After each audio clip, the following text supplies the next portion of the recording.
Joining us now to review some of the headlines of today's newspapers from around the world are Rise News analysts Emir and Aisha Wale. Good afternoon, gentlemen. Thank Good you for afternoon, being here. Cynthia. Good afternoon, Vimbai. Good afternoon, Dio. Good afternoon. Yes, we'll start the review with these days Nigeria's newspaper of record. We'll start with the story just below the masthead. NECA, CPPE raised the alarm over federal government's 750% additional levy on expatriate employment. NECA, the Nigerian Employers Consultative Association, and the Center for Promotion of Private Enterprise. The intention of government, Dio, is to reduce foreign expatriate workers, yes, so that Nigerians can get more jobs. Yes. You have the expertise. Yes, but I think what they are quarreling with is the increase in the levy, 750%, because you cannot just overnight send all your expatriates away and just look for Nigerians overnight. So perhaps, in order not to also... This incentive now. This incentive, yes, for them not to keep them. Maybe some two sides of the same coin. But what's not in the article is that the deadline is the 15th of March. So they announced this policy last week, and they want compliance in the next 2 weeks. There must be some underlying... Yes, issue. no, the intention of government is good, but the implementation too, because there are the timing. Expatriates that have been there, maybe they still have longer time to stay. If you have to increase the levy you are paying on each of them by 750%, of course, that's some huge cost. Let them go. Yeah.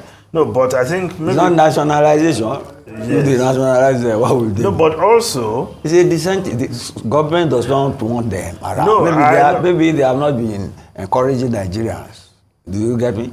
And government feels concerned. But you don't do it in such a way that you create disruption also in the system. But I'm sure since they are crying out, perhaps the government will take another look at it. The intention is good, the end game is good, but perhaps the implementation should not be disruptive also of... I'm even surprised that even expatriates are around. I thought they went in my own time. Now, let's look at the lead story. At executive session with Emir of Qatar, Tinubu woos foreign investors, says Nigeria ready for business, urges Qatari investors to report to him any official that impedes progress or asks for gratification. Witnesses signing of 7 bilateral agreements on investment, promotion, mining, youth employment, sports, tourism, education, and enterprise development. Yes, the president is the chief diplomat of the country. And chief trading officer. Yes, so you have to put it that way. His trip to his 2-day visit to Qatar. You see, the balance of economic power is changing towards the Middle East. See, he's been to France, he's been to Germany, but then even these nations, they go to Qatar now. Yes, that is where the capital is. Yes, and they are very forward-looking. Although their problem with the West is, fossil fuel is their main source of income. Yes. But they are the people who put across an idea that, okay, they will go away from fossil fuel, but there must be a transition period. Yep. And don't let the cost of transition even be more than the cost of any other thing. Because you still need oil before you can use the sun and the wind to generate the sort of energy that fossil fuel brings on the table. Yeah, but I think you can't say because you are transiting, you create energy insecurity. Yes. Which is what they are trying to do. But the main lesson we take from these Gulf states is what they have done with their oil money by way of investing, that they are less dependent on oil. But the president... They don't have a population.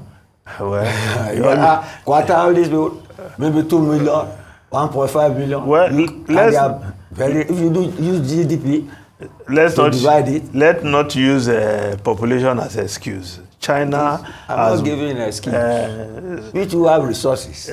But you see, we have not deployed our resources well over right. time. So that's the lesson You there. have Not because they have small We have population. leadership problem. Look, And they don't have democracy anyway. So what are you Gabon. saying? They don't Gabon have is democracy. oil rich with small population, but they've not been able to do what these guys have done.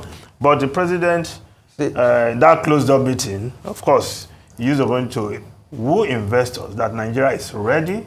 We have the market. I'm happy. Return on investment in Nigeria better than anywhere else in the world. And we have our main asset, our people, the youths. Yes. Who are educated, reliable. It's a marked departure from the past where a president went out of this country and described youth as lazy. So now you... No, the joy here is that you are being weaned from the apron string of our colonial masters to go elsewhere. And luckily, these people are not apostles of free market economy. You get me? And they are not democracy by all means without income for the poor. You get me? They have their own sultanate. It's a monarchy. But they take care of their people. Yeah. You can borrow a lot from that welfare angle. Yeah. Yeah. So 7 agreements signed in various areas of the economy. But, you know, the problem is to follow up. Yes. Not just the optics of signing and celebrating on the front page of newspaper. There has to be a follow-up. Let me make a criticism. Go ahead. You see, the president said there that the Minister of Finance will be in charge of everything thereafter. Whereas he went there with the Minister of Trade. Yes. Do you get me? You see, the Minister of Finance has enough on his plate here. No, but don't forget that he's also the coordinating minister for the economy. Yes. I think that's what gave him but that. the Minister of Trade can handle all that. I pity him because he has a lot of this plate on foreign exchange, on the Naira and all these things. He has a lot on his plate. Okay. There are some. Yes. Let's look at some other stories. The Guardian newspaper, Nigeria's terrorism index. Terror attacks decline amid new recruitments.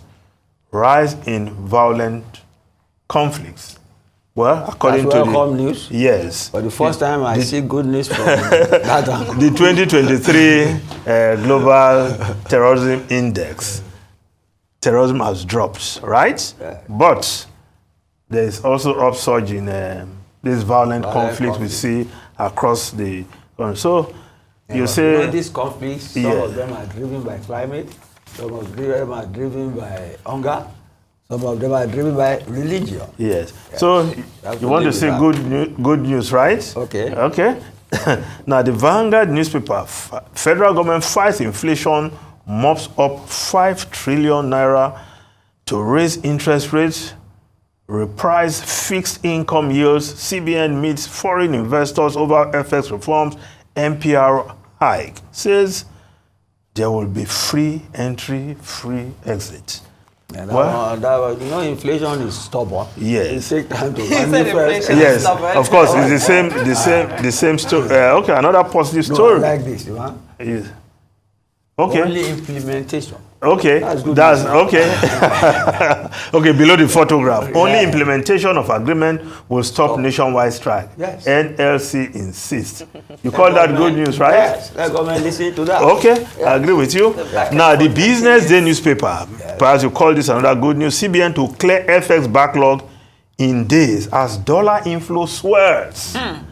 Sells 1-year Omo bills at record 21.5%.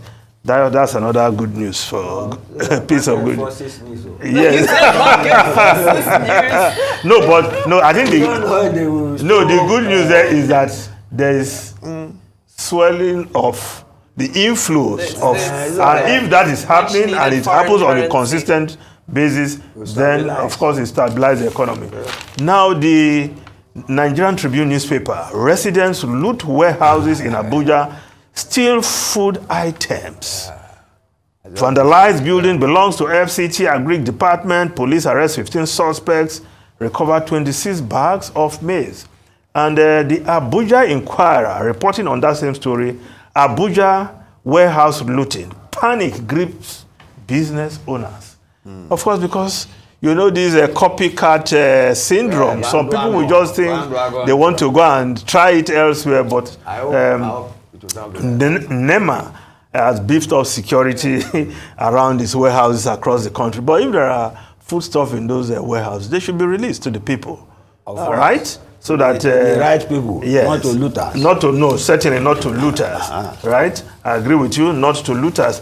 Now, if we look at the New Telegraph newspaper, the same story: hardship, residents break into FCT-owned agric warehouses.